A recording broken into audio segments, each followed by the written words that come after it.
இயேசு கிறிஸ்துவின் இனிதான நாமத்தில் இன்றைய ஆவிக்குரிய சிந்தனைக்கு உங்களை அன்புடன் வரவேற்கின்றோம். இப்போதும் ஒரு பாடலுக்கு பின்பு உங்கள் சிந்தையை தெளிவிக்கும் ஆவிக்குரிய செய்தியை கேட்கலாம். மாறாவின் தண்ணீரெல்லாம் மதுரமாக மாறி போகும், கண்ணீர் மாறிடும், துக்கம் மாறிடும், கண்ணீர் மாறிடும், துக்கம் மாறிடும். ஒரு வார்த்தை சொன்னால் போதுமே, நீர் ஒரு வார்த்தை சொன்னால் போதுமே, ஒரு வார்த்தை சொல்லும் கர்த்தாவே, எங்கள் வாழ்க்கையெல்லாம் செழிப்பாகுமே. ஒரு வார்த்தை சொல்லும் கர்த்தாவே. ஆண்டவர் இரட்சகருமாக இயேசுவின் இனிதான நாமத்தில் உங்களை வாழ்த்துகிறேன். இந்த நாள் நம்முடைய ஆவிக்குரிய சிந்தனைக்காக யாத்திராகமம் 15ஆம் அதிகாரம் 22-23 வசனங்களை நான் வாசிக்கிறேன். பின்பு மோசே இஸ்ரவேல் ஜனங்களை சிவந்த சமுத்திரத்திலிருந்து பிரயாணப்படுத்தினான். அவர்கள் சூர் வனாந்திரத்திற்கு புறப்பட்டு போய் 3 நாள் வனாந்திரத்தில் தண்ணி கிடையாமல் நடந்தார்கள்.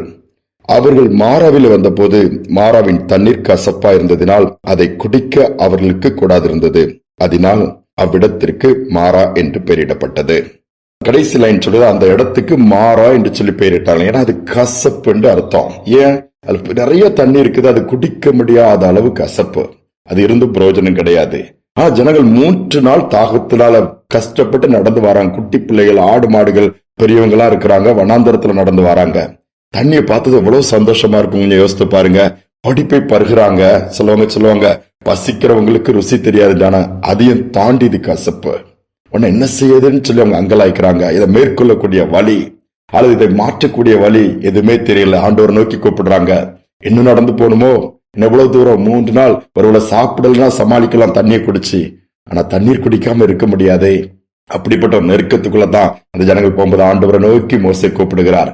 என்ன ஆண்டவரை, இந்த ஜனங்களை நடத்திட்டு போக முடியாது சொன்னீங்க, ஆனா தாகத்தினால் கஷ்டப்படாதுன்னு சொல்லும்போது ஆண்டவர் சொல்றாரு, அதே தண்ணீர் நின்ன இடத்துல ஒரு மரத்தை காமிக்கிறாரு. அது ஒரு கிளையை வெட்டி அந்த தண்ணியில போடுப்பா அப்படிங்கிறாரு.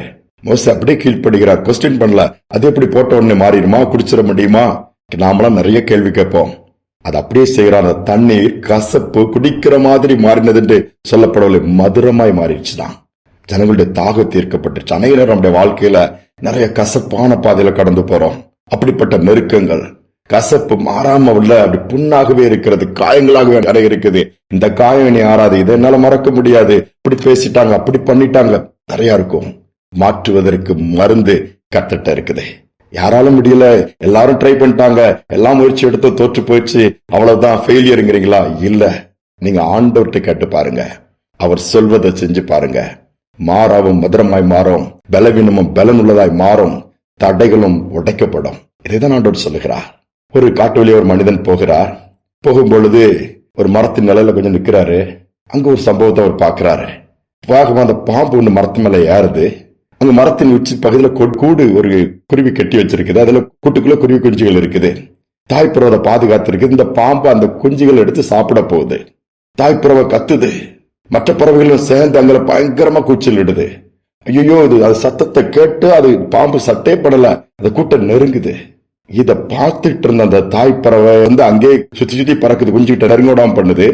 அந்த தந்த பறவை என்ன பண்ணுது, நேரா போய் எங்கேயோ வேகமா போய் ஒரு விதமான பச்சை கலர் சின்ன புல் மாதிரி ஒரு செடியை தூக்கிட்டு தண்டு குஞ்சுக்கு மேல போட்டுருது. போட்டோன்னு அந்த பாம்பு நெருங்கிச்சு, ரீச் ஆயிடுச்சு. ஆனா அதால அந்த குஞ்சுகள் கிட்ட நெருங்க முடியல. அதனுடைய வாசனை பாம்பு கிட்ட போக விடாம ஒரு மாதிரி அதற்கு மயக்கத்தை கொண்டு வந்துருச்சு. உடனே அது வேற மாதிரி அப்படியே இறங்கி போயிடுச்சு. பாருங்க எவ்வளவு ஞானம் அந்த பறவைகளுக்கு கர்த்தர் கொடுத்திருக்கிறாரு. நாம யோசிக்கிறோம், அதற்கு 5 அறிவு தான் சொல்லுவாங்க. ஆனா அதே ஆண்டவர் அழகா போஷித்து அந்த சத்துருவின் பிடியிலிருந்து தப்பிக்கக்கூடிய ஒரு வழியை கொடுக்கிறாரு. அதே ஆண்டவர் நம்முடைய ஆண்டவர். அந்த பறவைகளுக்காக ரத்தத்தை சிந்தல, ஜீவனை கொடுக்கல, பறவைகளுக்காக பரிந்து பேசிக் கொண்டிருக்கல. அதை காட்டிலும் முக்கியமான நமக்காகத்தான் கல்வாரி சிலுவையில் ரத்தத்தை சிந்தினார், ஜீவனை கொடுத்தார், நம்ம மீட்டெடுத்திருக்கிறார். நமக்கு மீண்டுமா நம்ம அவரோடு கூட வைத்துக் கொள்ள போகிறார். எவ்வளவு பெரிய பாக்கியங்கள் வச்சிருக்கிறாரு. எப்படிப்பட்ட காரியங்களாலும் உதவி செய்ய அவர் வல்லவரா இருக்கிறார்.